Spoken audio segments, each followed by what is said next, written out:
Katherine finally made her appearance, disguising herself as Elena and kissing Damon, catching John completely off guard with a sudden attack. At that moment, the real Elena happened to come home. Upstairs, her brother Jeremy was unconscious, and from the kitchen, the sounds of a struggle could be heard. The two women with similar appearances are finally about to meet. Hearing the noise from the kitchen, Elena discovered John gravely injured. Behind her, Katherine disappeared and reappeared like a ghost. After teasing Elena, she left, clearly not intending to kill her. John was later rushed to the hospital. Jeremy didn't turn into a vampire, possibly due to Anna's death. Her blood only neutralized the drug's effects, leaving Jeremy devastated when he found out. Stefan, in a firm manner, slapped Jeremy hard across the face. After calming Jeremy down, Elena hurried to the hospital. As Caroline's surgery was looking grim, medical science could no longer save her. Elena wanted Bonnie to use magic, but Bonnie admitted she only knew how to kill vampires,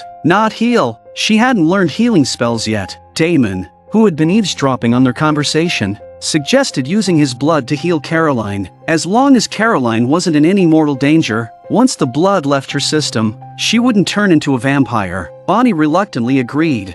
If I do this, you and me, call it truce. No. But you'll do it anyway. For Elena. After Bonnie left, Damon secretly brought up the kiss from earlier with Elena. To his surprise, Elena firmly denied it. Damon was left confused and angry. Just then, Aunt Jenna arrived at the hospital and mentioned the night's events, to which Elena also seemed unaware. Damon, standing nearby, suddenly realized that Katherine had returned. This was no small joke. Meanwhile, Katherine tried the same trick again, disguising herself as Elena, but Stefan wasn't fooled like Damon. He immediately saw through her disguise. There was a subtle clue as to whom Katherine truly loved. During her kiss with Damon, she was passive, but when it came to Stefan, Katherine was the one who initiated the kiss. At that moment, Damon and Elena returned, prompting Katherine to flee immediately. When Stefan found out that Damon had mistaken Katherine for Elena, and that they had kissed, his anger flared up. What infuriated him even more was that Damon vividly described how, while he kissed Katherine, the affection he showed was actually meant for Elena. Well, you know, when two lips pucker and they go... Don't be obvious, Stefan. Stefan, he kissed Katherine. Elena quickly tried to mediate, insisting that she would never, under any circumstances, kiss Damon. Elena planned to get information from John about Katherine's schemes, but Damon had other suggestions. I'm just gonna ignore the being ignored. It'll lure her out. She'll make a move. Yeah? Then what?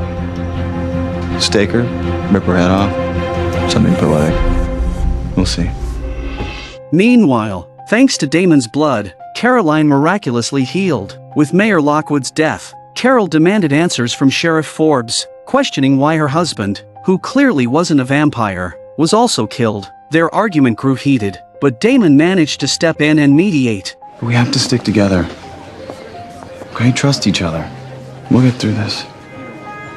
While greeting guests, Tyler noticed that his carefree, adventurous Uncle Mason had returned. In the hospital, John had survived the danger, but he was now deeply terrified of Katherine. The moment he saw Elena, he instinctively reached for a weapon. John was highly unwelcoming towards Stefan, making it clear that he would never allow his daughter to be with a vampire. Seeing that her father was still consumed by hatred, Elena turned and walked away. Stefan teleports in front of John. He grabs John by the neck, looks ferocious and cold, and then bites his own wrist to pour blood into John's mouth. Stefan gave John two choices: either leave town quietly and stop interfering with his relationship with Elena, or become the disgrace of hunters by turning into a vampire. Stefan's true nature was revealed in that moment, as he had grown increasingly malevolent since feeding on human blood. Meanwhile, Damon took notice of Mason, who had just returned to town. Learning that he was Mayor Lockwood's brother, Damon began to suspect that Mason might also be a mysterious supernatural being. Katherine, once again disguised as Elena, managed to infiltrate Mayor Lockwood's funeral after receiving an invitation from Tyler. However, she deliberately avoided Damon. At that moment, Damon was busy seeking credit from Bonnie for saving Caroline with his blood. However, Bonnie gave him a sharp response, and Damon immediately clutched his head in agonizing pain. Even vampires were helpless and pitiful in the face of a witch. Later, Bonnie mistakenly identified Katherine as Elena, but the moment she touched her, she immediately realized who Katherine really was. Without showing any emotion, Bonnie quietly walked away and called Elena, learning that she was on her way to the funeral. The next moment, Katherine was already standing before Bonnie, but Bonnie showed no fear. Katherine, who had been groaning in pain, suddenly shifted her expression, becoming sly and cunning. Katherine's strength was undeniable. In a bid for self-preservation, Bonnie used her magic to open the door. Katherine, raising an eyebrow, still wasn't ready to back down, but at that crucial moment, Stefan appeared and warned Katherine to leave. To avoid the confusion of two identical-looking women appearing in front of everyone, Stefan took Katherine away. When Elena arrived at the funeral, she happened to run into Damon. The misunderstandings caused by Katherine felt like a thorn in their relationship. Elena wanted to restore their friendship, but only as friends, nothing more. Katherine's taunts hadn't hurt Damon, but Elena's simple words shattered his heart.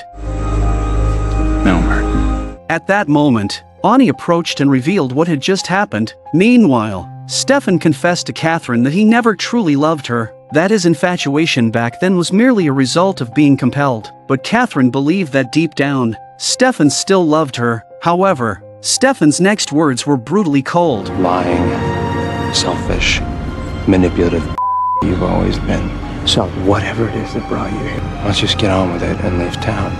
The veins on Katherine's forehead bulged. She was clearly furious. In a fit of rage, Katherine stabbed Stefan with an iron rod. Elena came to help Stefan with the wound Katherine had inflicted. The same face, yet different treatment. Any other man would have lost it by now, constantly having to figure out whether the face in front of them was that of a lover or an enemy. Because of this, the Salvatore brothers decided to unite against their deranged ex-girlfriend. In the evening, John prepared to leave town. Before departing, he told Jeremy that it was their family's duty to protect the town. Meanwhile, Katherine sought out Damon to say goodbye. Damon still couldn't bring himself to kill her, but he refused to kiss her as well. Katherine took the initiative, her passion reigniting Damon's, but at the critical moment, Damon suddenly stopped. He had a question that had plagued him for 145 years. If Katherine answered truthfully, they could start over. The truth is, I've never left you. It was always Stefan. Even if her answer was simply that she once loved him, it would be enough. Damon's heart broke as he stood there, motionless. It felt like Katherine wasn't there to say goodbye, but rather to stir up trouble. Heartbroken, Damon sneaked into Elena's bedroom. His shattered heart craved solace, and he wasn't thinking about his brother at all. Damon was convinced that Elena had feelings for him. Elena dodged Damon's kiss, repeatedly warning him, "I love Stefan." Both women loved Stefan. Tonight was truly a night of heartbreak for Damon. Jeremy arrived to help his sister, but by that point, Damon had already lost all reason and desperately needed to vent his anger. Unable to harm Elena, he snapped Jeremy's neck instead. Elena was inconsolable, sobbing uncontrollably. After Damon left, she noticed the resurrection ring on Jeremy's hand. John had passed the resurrection ring to Jeremy. Stefan hurried over as soon as he heard the news. He believed that his brother must have seen the resurrection ring before daring to kill Jeremy, but Elena thought otherwise. She didn't believe Damon had noticed it.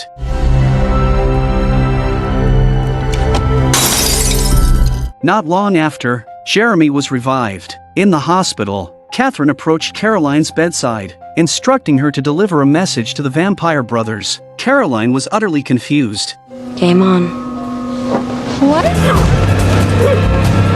The vampire blood in Caroline's system hadn't fully flushed out, and at this moment, Katherine killed her to trigger her transformation. Caroline was about to embark on a life unlike any other. Tyler's family carried a generational curse, and at his father's funeral, he saw his long-lost Uncle Mason suddenly return home. Mason's reappearance gave Tyler a glimpse into the family's secret. In truth, Tyler possessed physical abilities far beyond the average person, but his temper was volatile, all because of the curse. I don't know why I get like this.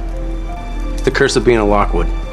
However, Mason was unwilling to reveal the exact details of the curse to Tyler. After Carol Lockwood assumed the role of acting mayor, she planned to position her own people in town, with Damon as her top choice. Damon, the vampire infiltrator, saw his status within the council rise once again. 3 years after another 3 years, it wouldn't be surprising if Damon eventually became the leader, turning from a mole into the boss. Tyler and his Uncle Mason returned from a morning run just as Damon, with his vampire-enhanced senses, overheard their conversation. Ever since Mason came back, he trained Tyler every day. teaching him to control his strength and anger. It turns out that Tyler is often irritable and can even faint from anger in severe cases. Damon, eavesdropping on their conversation, became even more convinced that Tyler and his uncle were not ordinary humans. He knew he needed to find an opportunity to test them. In the evening, Tyler discovered that his uncle had ransacked his father's study. Mason, looking a bit guilty, claimed he was searching for a family heirloom,